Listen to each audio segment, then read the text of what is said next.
Hey guys, welcome to another episode of Amplify with Adam. Today we have Janet Murphy here from Creative CNC. Janet, thank you so much for coming on the show. It's a real pleasure to have you. My pleasure too. Yeah, awesome. Well, Janet, you're the president of Creative CNC, and like I said, really excited to have you on. But I'd love to hear a little bit of an intro from you as far as kind of how you got into manufacturing, and a little bit about Creative CNC. Just tell us a little bit about yourself.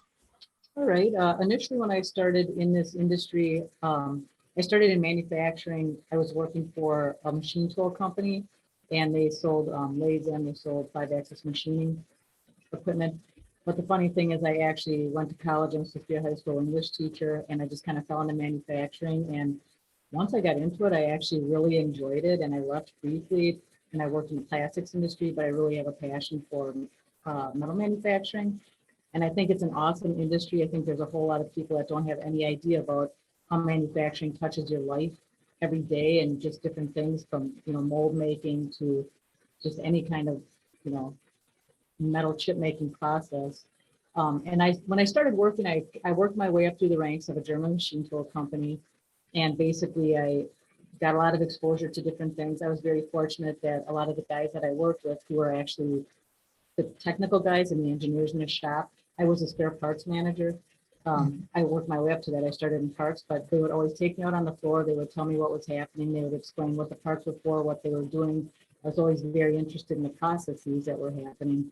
And we sold machinery, but we also did test cuts and things like that there. So I worked for that company for quite a while. And basically, as time went on, I really enjoyed what I did. I grew with that company, but I felt like there really wasn't anywhere else I was going to be able to advance to. So I decided I'm very passionate about customer service too, and it's very important to me. And I think it's, in a lot of ways, it seems to be sort of a dying skill that Yeah. and I don't want to say generationally, because I don't really think that's the case. I think you either have a knack for the connection with your customers and respecting their time, respecting the money that they're investing and things that they do, and trying to be on time or ahead of time. I mean, our goal is always to exceed our customers' goals, whether that's getting the parts to them sooner, getting a better price for them, whatever it may be. So I ended up deciding I initially started with just doing spare parts again on my own. And it was a lot of customers that I had worked with previously where they had older equipment and it was smaller shops, mom and pop shops. And a lot of times the answer on the sales side of the place where I worked was, let's sell them some new equipment. Everybody can't do that. That's very expensive. So and they didn't want to support the spare parts after a while, the older spare parts. They just wanted new spare parts. So they were fine. I was doing it on the side, and it kind of took on a life of its own. And slowly I started being very busy, which I just did it part-time in the beginning while I worked full-time somewhere else. But as time went on, it ended up taking on a life of its own. And then I found that there were other products I could sell. I made connections. We sell like a lot of European maintenance products that are tough to find in the US. Yeah. Like Metaflux, Motorex, Huber, Fuchs, a lot of stuff like that. And if we don't sell it, we're always willing to reach out to the suppliers we work with in Europe to see if they can help us sell it. So that's one branch that we have here. Another branch we have is we sell CAD CAM software. So we do that. And we also have a machine shop in the back. And obviously that's kind of how we tie in with Xometry. Yeah. We take on jobs with Xometry, and we have other customers of our own, but we'll do short run production. We do first article production. And I think what else? We do a lot of time studies too. So if somebody's already making something, we help them make it better, faster, smarter. So you might be able to shape. Ties into your customer service aspect a little earlier too. So there was a couple things that I wanted to dive into there in your intro. Now, so when you were working with the parts company and you were learning from the guys on the floor, when you started Creative CNC and you started the shop in the back, were you actually doing any of the machining, taking some of those lessons that you learned, or did that just help you kind of identify, who you wanted to bring on in order to run the CNC shop? Because you could, speak the language and know a little bit to kind of cut your teeth back there. Exactly. I would say it was more the latter, because I'm not an engineer by trade at all. Like I say, I was in a completely different field, got into manufacturing and just was totally wooed over by it. I just really love it.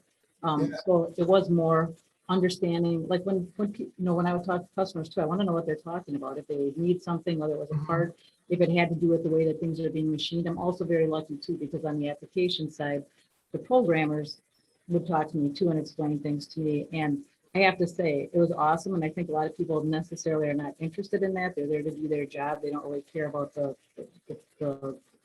big overall picture.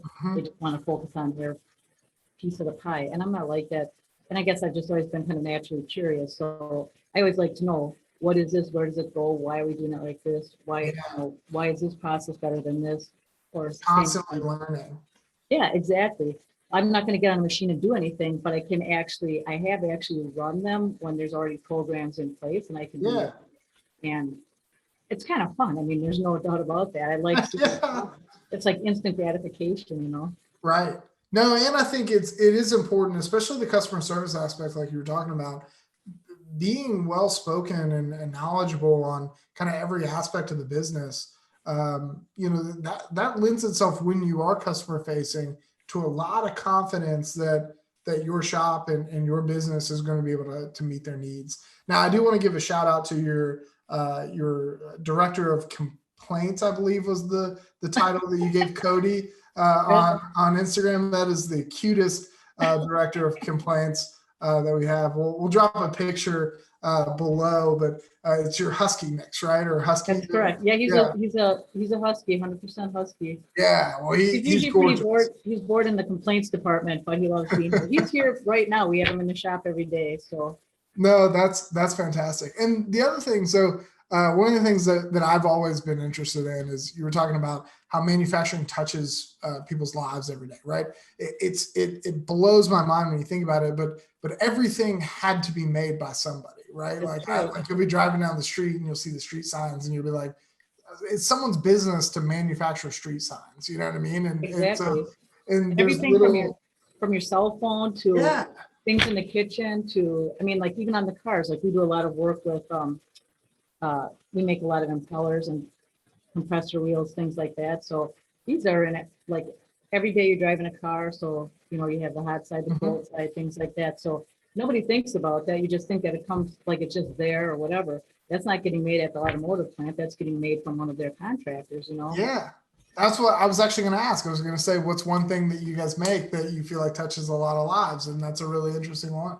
And that definitely is. And there's so many different kinds, because you have shrouded impellers too, which are pretty tricky, because there's a layer on the top, on the bottom, and you have to actually go inside and drill the channels inside of all of it. The other ones will have like a lot of the angles of the blades on it are all very different. So they might all be the same size. You might have some where there's one and it's staggered, a short one, a longer one, and the angle and the way that they are designed specifically affects the when the air is getting in, or in turbo machinery, things like that. So it's just interesting how such small nuanced differences can make such a huge difference. Yeah. Especially for the subcontractors for the automotive industry, just little things like that can help them make a lot more. And same with us on the time study part. What we do is we help our customers, and so now maybe they make that part. Like there was a job that we worked on, and initially they were looking at a 15-minute runtime per part, so maybe for an hour or whatever per machine. And by the time we were done, I think we were under 7 minutes, and we always that's incredible. We make it sound like so we never oversell ourselves. Sometimes I don't know if that's a good thing or a bad thing, because everybody else could do that, but we like to be the one that at the end of the day, the customer's happy and we've exceeded their expectations. So, I mean, I think we told them, yeah, we think we can get it down to 9 minutes. Well, in the end, we ended up getting it down to 7.5 minutes or something like that. So now if you look at the parts that they're making per hour, now their productivity just went up. So everybody's a winner, you know, we made them happy. They're making more money. They can get more parts out the door to meet the demand of their supply, you know, of the automotive company or whoever they're working for. Yeah, and you build a lot of trust that way. You know, that way that customer that you were able to achieve that for, right? The next part that they're making and they want a time study done, you best believe they're coming back. So I bet you have a lot of repeat customers that way. We definitely do. And we Yeah. like that. It's great to get new customers, but we're one of the few companies, I think, where we get a lot of our business word of mouth because it depends. I mean, you're not going to tell a competition who they're working with or anything like that. But I think a lot of times there's people, if they're happy and they know that we are true to our word, that we keep our promises, we come through always on the customer service side.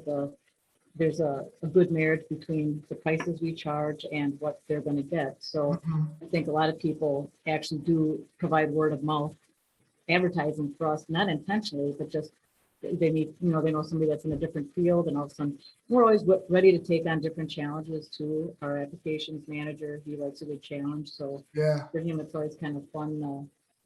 I think he's happiest when there's something coming his way. I mean, he is happy to do anything, but always a little more interested when there's something that's different and it's like completely, like we've had projects where they said they couldn't be machined, they'd have to be like made in a foundry basically. So instead of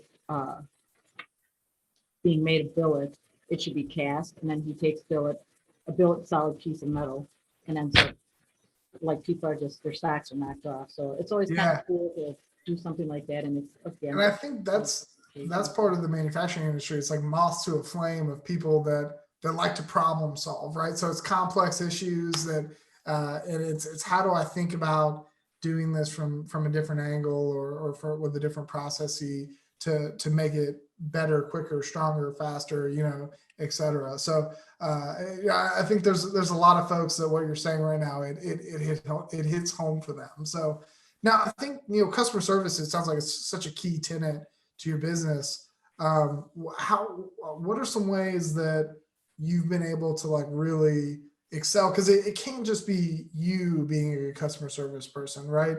You have to be able to allow that to like bleed through to your entire organization. So how do you really sell that message internally? Because it sounds like it's a huge competitive advantage for you guys. I mean, I have to say, I'm very lucky. Most of the people that are here, or all the people that are here, have the same philosophy, and we're all pulling the rope in the same direction. So I think when it comes to hiring and see the people that are available, I think it's pretty easy to see if somebody's passionate about something. And in this case, like I say, for me, customer service is humongous. It's very, very important to me. And I think we are very lucky here that we have a skill set. Everybody's skill sets come together nicely. We all work nicely as a team. But I think the other thing is there's a lot of good communication here. So it's not like, a lot of companies you go to, I don't want to name any companies, but some much bigger companies, you go there and it's like, it takes a month for stuff to get signed off on because everybody has their input, and that's great. You should have input. But in a case like this, our shop's working with our applications department, working with the salespeople. So everybody is on the same page. Everybody's pulling the same direction. And I think it's all about, in this company, I think it's all about passion for what we do, passion for exceeding people's expectations. Because a lot of us, I think, have had experiences in our past with companies that you might have worked for that you felt were falling a little bit short of the bar that you set for yourself, or even a lot of the business we get too is, unfortunately, it may be somebody that put their trust in another company, right? And now time goes by, they've missed the deadline, and then all of a sudden we have to jump in and try to take over. It's always kind of sort of breaks your heart a little bit because you know that they're putting their trust in somebody, and that's always a big thing. So when somebody gives us a job and we haven't worked with that company before, it's very important to us to make sure that they're happy with all around. There's always communication if there's some kind of any kind of a glitch that comes up, like especially right now, and you guys probably see the same thing. A lot of our suppliers are having issues overseas, just trying to get into the port. We have people that have had even machine deliveries, about where they've had a machine sitting in the port for 2 weeks because they just can't get it into dock. Another supplier of ours said that they're way behind on their shipments because they don't have enough containers, which blew my mind because I thought, how does that happen? But apparently it does. So, but things like that, if there's a little wrench that gets thrown in the works, I think the most important thing is to be communicating with your customer on a regular basis. And all of us are like that to make sure we don't want any ugly surprises. Happy surprises, that's good. If we get done earlier than anticipated or manage to shave a little money off something, that's great. But I don't like being in the spot to bring bad news to a customer, especially if it's ever not in a timely manner. Yeah, especially late, right? Like late in the process. Yeah. Yeah. So it sounds like one on the culture side, it's high. It's well, I guess on the customer service side, it's hiring the right people. It's maintaining a really tight, good culture, right? And that's really important.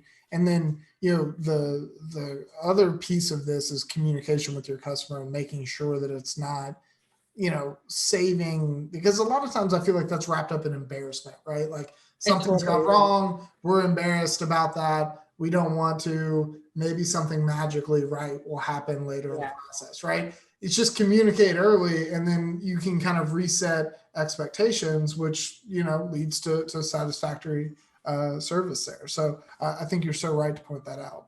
And nobody wants to be the bearer of bad news, but I Yeah. think from my perspective, I'd rather take it by the horns, tell them what's going on, take my spanking up front if I have to, and then figure out the best way to achieve our goal still, even though we had a hiccup along the way. But the worst thing you can do, and I've seen that so many times at other companies where they drag it out to the last minute, and I'm like, you don't have to worry about repeat business with that customer because you left them in the dark, and you can't gain that trust back.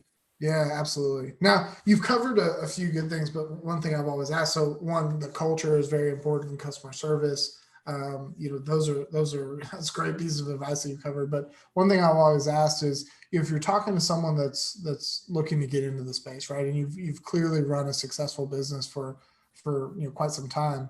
Um, what's one thing that you would advise them on? Because there's a lot of small business ownership or management here, but there's also the manufacturing angle. So what's a couple pieces of advice that you would pass along to someone looking to get into the manufacturing space? I guess I would say if there's anyone that that currently has a company, if you're able to go in and talk to them a little bit, even walk around their facility, talk to some of the people there, I think it's always a good idea because I think manufacturing, it's not like other industries. It's not retail, it's not a restaurant. It's Mhm. very different. Your overhead is very high.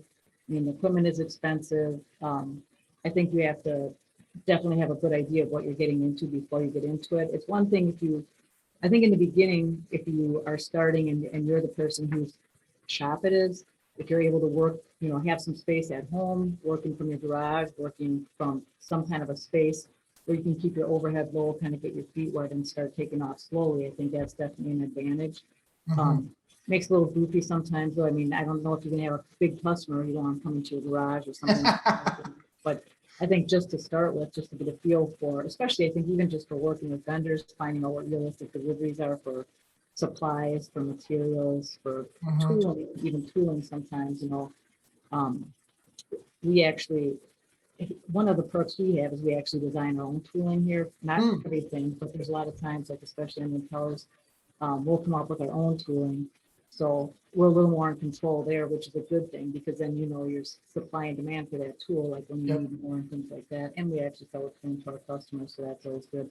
But I think it's a good idea if you can, even if you can get yourself sort of a mentor or something like that, or if you're looking for employees. I'm a big fan of the tech schools in the area. I think a lot of times you can find good talent there. And the nice thing, you can also find people that are fresh to that business, to that industry. So um, you don't have to help them unlearn Yeah, bad I was about to say habits. unlearn bad habits, right? Like Yeah, you're just teaching good habits, right? So, exactly. So I think there's a lot of value there. But I think, like I say, if you can, it doesn't even have to be a mentor, but if you can get in a shop and you can talk to somebody a little bit and see, how things work for them on a mhm. day-to-day basis, or like I say, I think for us, I think slow growth is a good thing. Yeah. Um, you always have to be cautious. Like look at 2020. A lot of people aren't faring really well after, the COVID shutdowns and things like that. We were open the whole time. Um, because we were an essential industry like a lot of other manufacturers, but Yeah. it could be easily a sink or swim thing. So I think it's important to have an idea of the cost that's involved for things, and even just getting loans. Like as a female, when I started out, there was an organization here, and it seemed like it was easier for people to get loans from, like, They have a bakery, they have a restaurant, they have a retail shop. They're a plumber. And I mean, all that overhead cost is much lower, Mhm. and those kind of loans help out a lot. But I mean, once you start looking at equipment, it can get pretty pricey, so you want to have a good idea where you're going. And I have to say, one of the guys in the shop here, he's from Germany, so he's always looking for used equipment. He's a frugal, sharp German guy, Yeah, and he that's was, he doesn't that was a like, good value add there. yeah, yeah. Yeah. So, and he's really knowledgeable on the equipment too, so. No, and I think that's stuff that we've covered, previously, is that the slow and steady growth I think is so important, but also like not buying a new machine when a used machine will do it for you for a couple of years, right? Yeah. Figure out what's going on there, and I do think leaning on the manufacturing community, right? Because you were talking about finding a mentor or just some association, but people are willing to share their knowledge within this space, right? So leaning on that and just saying I'm interested in the space. People are really passionate about. It feels like giving back into the community. So I think that's fantastic advice. And I would say that out of all the industries, I think manufacturing is a very interesting industry because I think they are willing to share a lot. And like, I have to say, I mean, I've given so many people that have no manufacturing background tours of our place, talk about the machines to them, and they always get a kick out of it, whether it was people from the bank or, advertising people come in and things like that. And it's just kind of funny because their eyes are kind of open. They don't have any idea. And when you talk about a machine tool to somebody that's not in manufacturing, they're picturing like something. They're thinking like World War II, like smog on the face, and yeah, you know what I mean? Oh like, my God. Yeah, like dirty. They always think of Yeah. the dirty industry, and I'm like, I mean, there's customers we have, you could eat off their floors. They're like Yeah. pristine, clean, just meticulous places. And it's just funny because I think until somebody can come in and kind of see the different equipment and I mean, even just people we've had in, and I show them the differences between a lathe, a 5-axis machine, 3-axis machine, whatever. And they always seem to get a kick out of it. And then when we always have in the front, like a lot of companies, we always have a couple display cabinets.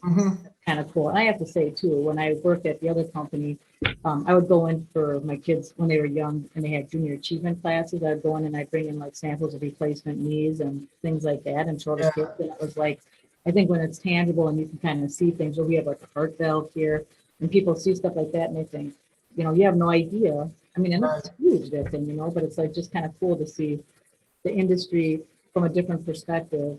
Because before I was in this, I had no idea about manufacturing. I mean, I knew what manufacturing was, but a machine tool, I didn't know what that was. And yeah, well, they think manufacturing a car versus a precision part, right? That's exactly. So I think that is true. Is that the perception doesn't necessarily match the reality of the current manufacturing space and how high tech and how amazing it can be. So, well, Janet, I've so enjoyed this conversation, and honestly, we've probably got a whole other episode where we can talk about. So I'd love to have you back because I've really enjoyed being able to talk to you here today. So thank you so much for coming on. Too.